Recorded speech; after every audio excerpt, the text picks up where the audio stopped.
So, how do we keep all of these details together in a concise way that we can always refer back to them? The easiest way is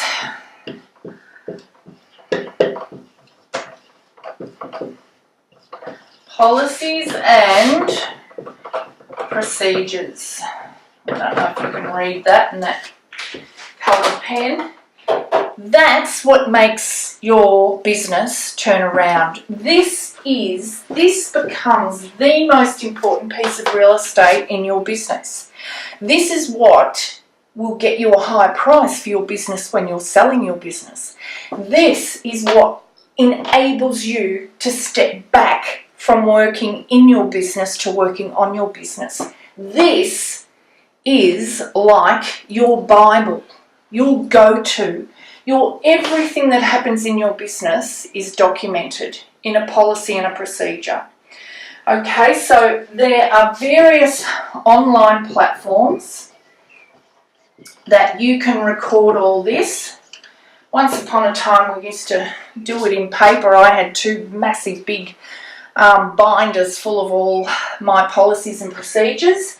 Now you can do it all online and pop it up in the cloud, and you can give access to, if you want team members to look at procedures on this is how we do our manicures and our pedicures, and you follow, you start with this and you end with that, and so that everybody's doing every treatment the same, and you want them to have access to those procedures, you can give them access to that and not access to, you might have a policy on how you pay your tax. Like it might be that it goes to your accountant who's so-and-so and it goes to this accountant, whatever, and you don't want your staff privy to that. But you might want your manager privy to that. You can pick and choose who sees what with these online platforms. Now, you need to have policies and procedures.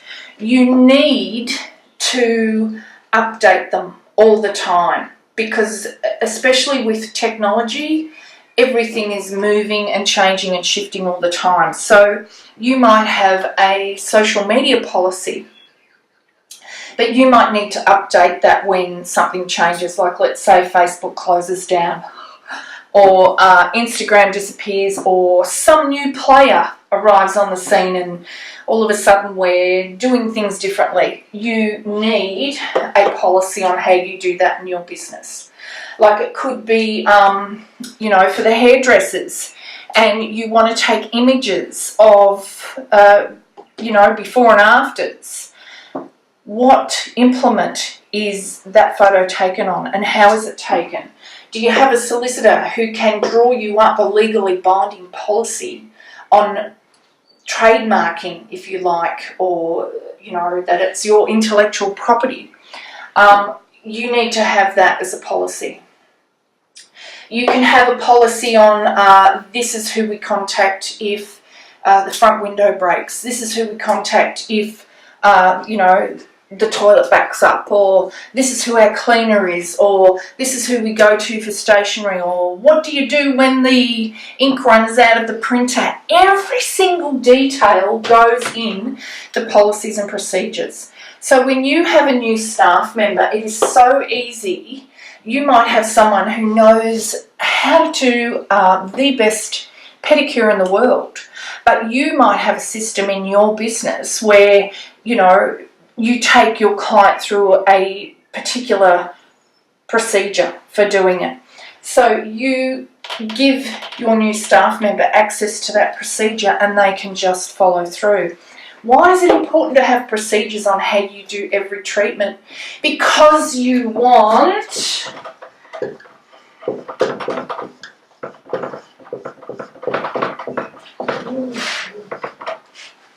I spelled that right.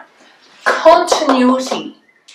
This is a make or break for a lot of businesses, and they don't even realise that this one word, continuity. You need to have continuity with your procedures, with your clients. I hear example after example from my friends of going to different salons and having, even at the same salon, an example, this was only just recently, has been going to a particular salon for, oh gosh, 3 or 4 years now, having a skin treatment with a particular therapist all the time. This particular therapist was unavailable for her next appointment, and she was very disappointed that she hadn't been notified. That should have been a policy. Anyway, had the treatment, and going from being annoyed to not having the same therapist to being actually quite surprised that this therapist told her about different products that would benefit her and what they would do and da-da-da-da-da, and impressed her with her knowledge. Now, when you can impress a client with your knowledge, that instills confidence in your client that this person knows what they're doing, this person knows what they're talking about. So she felt like she was in amazing hands, knowledgeable hands, and she also went on to tell her different things about, oh yes, we offer packages and you can pay this and you can do that, and she's thinking, I've been coming here for how many years and nobody's ever told me this. This is a procedure. This is why you need continuity. That all of your therapists are doing and saying the same thing. You need checklists. Have I done this? Now, some people might think, oh, bloody paperwork and checklists, and no, it's all too much. It creates continuity. Until you can nail continuity, your client retention may keep going like this.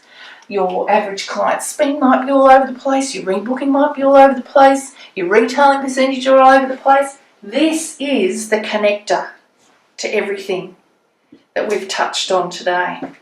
It's this, having your policies and procedures, having everything recorded. And the way you come up with the best procedures, policies is something that management should come up with.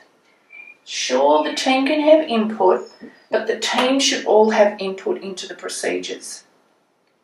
And the way that you will get the best results from your team following your procedures is if they have input. Because it's no longer viable to have hierarchy and everyone's under them. You're all working on the same level. You're all working together as a team. And everyone has strengths and weaknesses. You need to identify those strengths and those weaknesses within your team members in your business. Again, solutions membership, all of this kind of gear is in there. So you need, make sure you've got your policies and procedures, visit them often, pull out a procedure for each staff meeting. Say once a month at your monthly staff meeting, pull out a procedure and say, hey, let's just quickly go through this. Is everyone doing it this way? Is there a way that we can improve this? Is there something we need to change? And you might actually notice, oh my gosh, we don't even have this range of back bar products anymore. No, we shouldn't be using those. And we've actually got this that we can add on to that as an extra.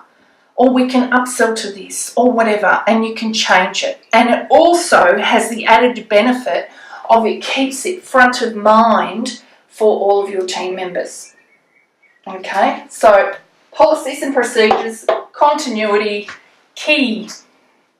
So I'll leave it there for today. I hope that you've gained a few gold nuggets somewhere along the line there.